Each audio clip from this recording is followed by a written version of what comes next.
Alex is off today. Now, we began with the race for Shelby County Sheriff. As we continue to meet the candidates, we began with Chief Deputy Anthony Buckner, who joins us now. Thank you for being here. Thank you. A very familiar face. We see you all the time. But tell us, how busy have you been? Oh my goodness, I've been incredibly busy, but it's good. I've getting a chance to meet voters all throughout Memphis and Shelby County, so it's been a wonderful experience so far. So tell us about your campaign, because you're coming in, you're working in the office right now, Chief Deputy, been there for years and know the ins and outs. So tell us about your candidacy and what your experience brings. Yeah, so for the past 24 years, I've had the pleasure of serving this community with all that I have.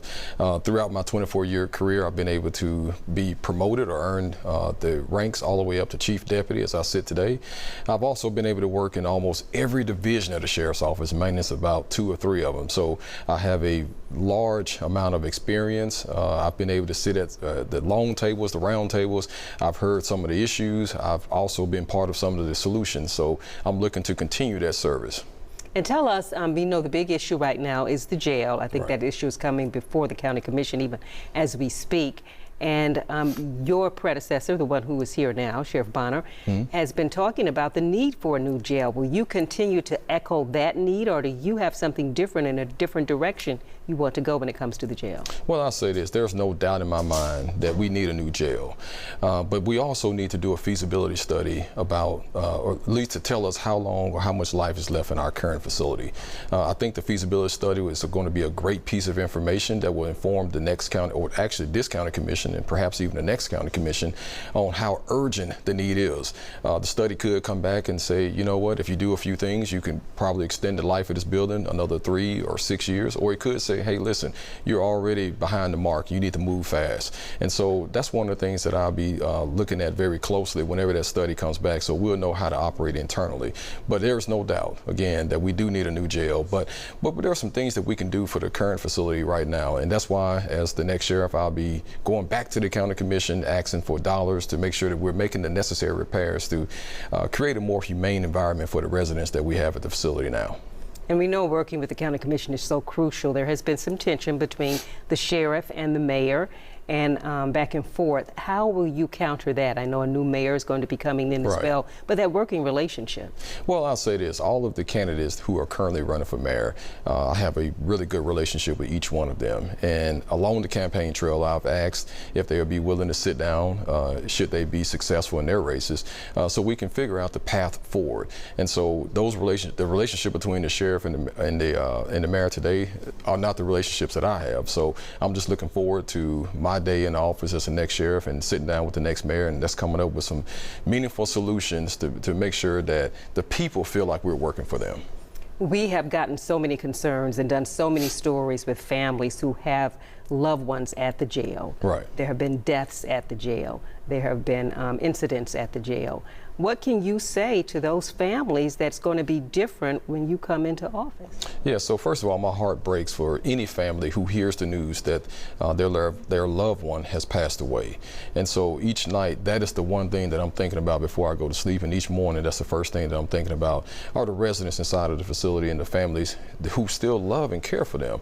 And so one of the things that I'll be sitting down with the next mayor about is getting the medical contract from the county turned over to the sheriff. So my staff can monitor that contract. So if we do see issues, that we can make adjustments to the contract, or if we're not pleased with the vendor that's providing medical services, that we can move in a different direction.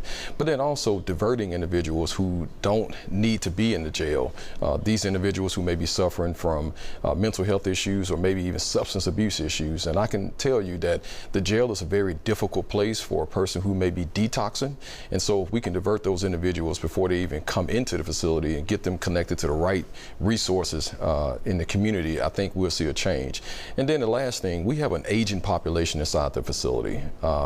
We're seeing residents in their 70s and even in their 80s. Those are very sensitive population of people to try to manage.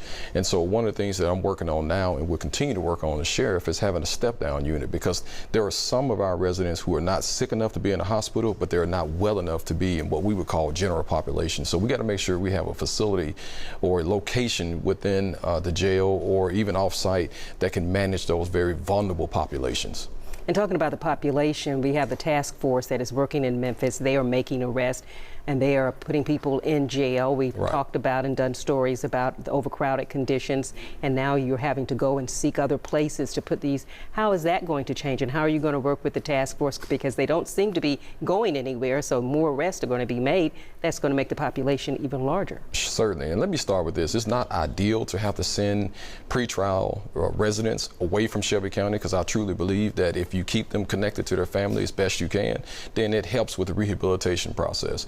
But we know when the task force came in our community, we saw a surge in arrests, and the population in the jail just absolutely exploded. And so I've been sitting at the table throughout this process, and I've had the opportunities to approach the governor to help get some of the inmates who have been already convicted of crimes moved out of 201 Poplar into a state facility or state penitentiary. And so over the last few months, the governor and his team, his staff have been working with us to try to move those detainees or those inmates out as quickly as possible, because one thing that I know is that we have a healthier jail environment when we can keep the population down. And so I think there were times where we saw the population somewhere around 3,100, and that's challenging when you're trying to separate people who would be what we call combatants within the facility or enemies of the facility. And so today we're sitting somewhere around 2,700. It's not ideal, but I can say that it's much better than having 3,100 inmates inside of 201 Poplar.